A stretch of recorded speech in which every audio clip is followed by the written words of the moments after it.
Now bring in Father Dr. Elise Rutagambo, Social Ethics and Moral Theology Lecturer at Akima University College, a constituent university college of the Catholic University of Eastern Africa. Thank you, Padre, for joining us on the broadcast tonight. Thank you very much for having me. You personally have lost relatives in the 1994 genocide. If you could just tell us more about that and what this day or this period means to you. Well, it's not just in 95. Already from the 60s, I lost a good number of my family members. And as a matter of fact, I've never had a chance to bury any of them, those who were mostly killed. The only chance I have to bury a relative was 2 years ago when I buried my mom, who died by natural death. And so you can imagine what it means when you realize that people you cherished, people you loved, can just go away like that, and in so many numbers, and at several occasions, like when we were having, killings almost, like every 2 years, you get to lose members of your family. My condolences, Padre. And this, what you've gone through, is it a story that is that is across, that is shared by many people in Rwanda? Of course.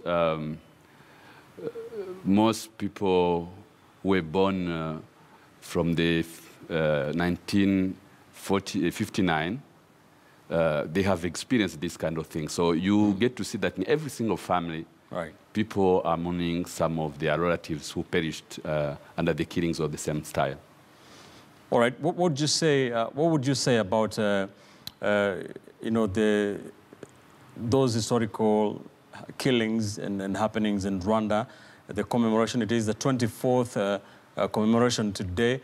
Would you say that there has been proper healing and forgiveness? Well, healing is a process.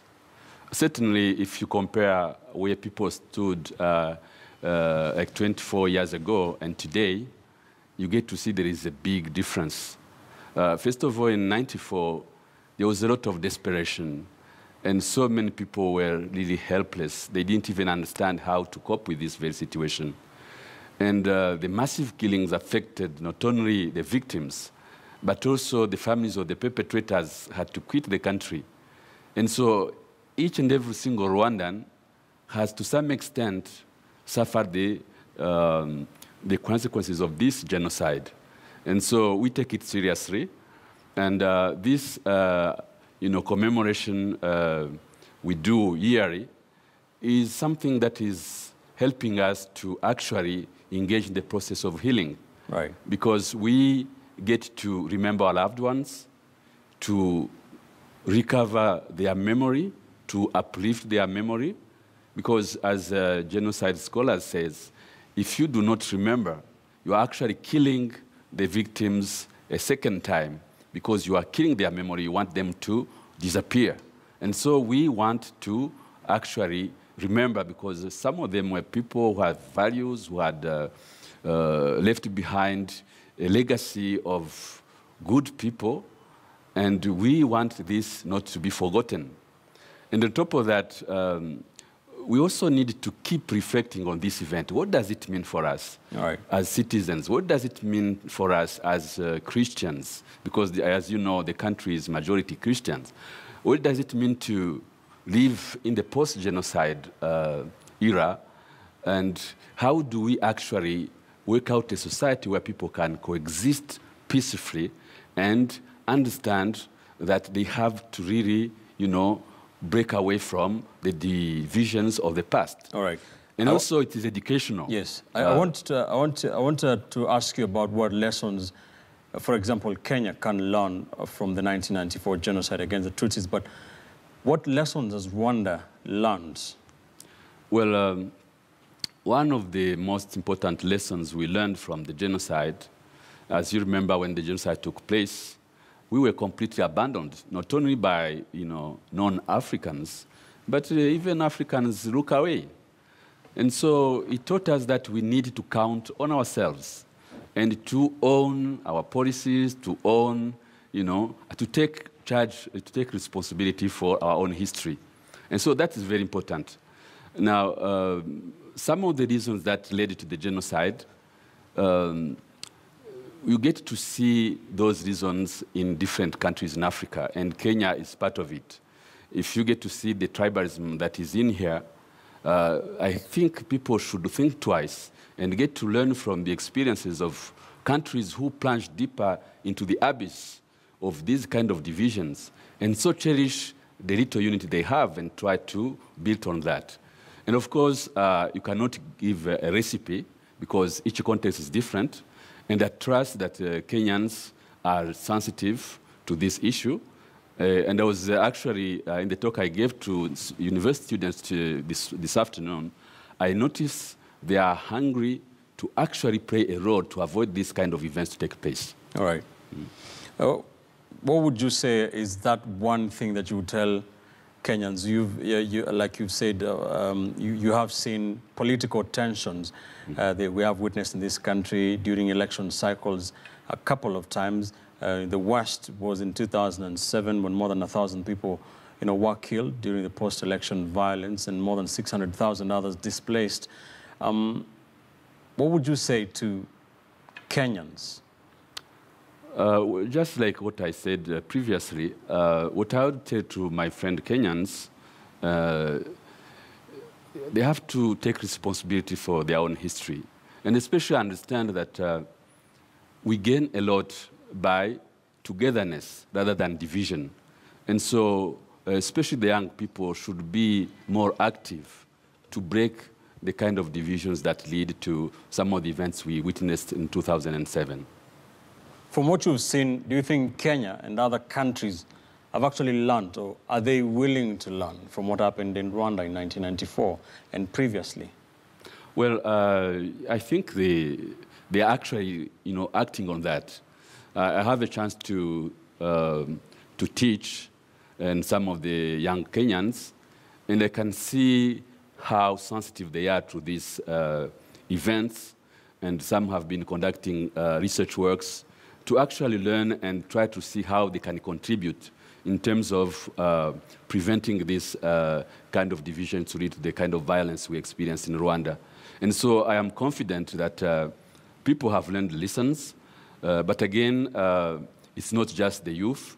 I think the elder people should also get to realize that they need to combine their efforts to actually avoid this kind of conflict and violence. All right, before we let you go back in Rwanda, can you talk to us about justice? Has justice happened?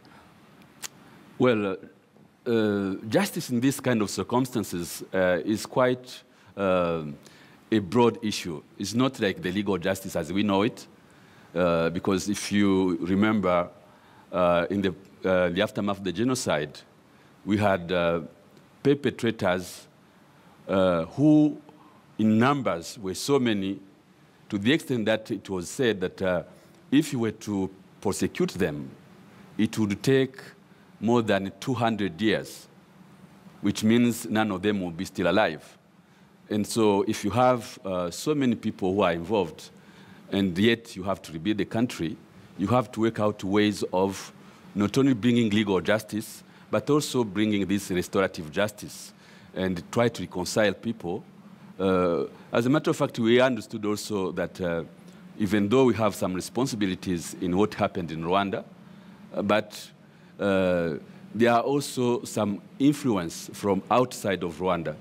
And so if we learn how to live together and look at the greater good by giving the opportunity of younger generations to live in a country where they can feel confident, where they can feel at peace, and they can experience security, they can actually focus all their energies to develop the country, I think that is a better justice, because it generates more than just having some kind of revenge on the perpetrators. Finally, my final question to you, Padre. Would you say that you are confident that something like what happened in 1994 can ever happen again in Rwanda? Again in Rwanda? Yes. Are you confident that that cannot happen again?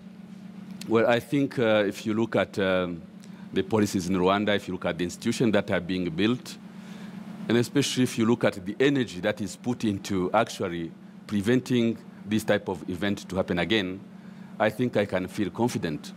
And, but one other reason that gives me confidence is the younger generations. Right. As a matter of fact, now we will be passing the majority of Rwandans would be people who never experienced this event.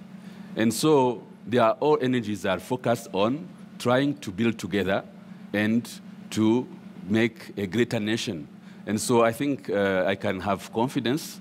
And also we learned from the ill effects of genocide. So no one would want to go back to it. Not even the perpetrators themselves, I think. Thank you so much, Padre, for your time and your insights. It was a pleasure. Thank you for sharing. That is Father Dr. Elise Rutagambo, social ethics and moral theology lecturer at Hekima University College, a constituent university college of the Catholic University of Eastern Africa. Of course, Rwandans across the world marking the 24th, commemorating 24th anniversary since the 1994 genocide against the Tutsis, a period that began on Saturday, the 7th of April, running all the way until July this year. And that has been the basis of our question, Twitter poll this evening. What vital lessons can Kenya learn from the 1994 genocide against the Tutsis in Rwanda? Keep that conversation going online on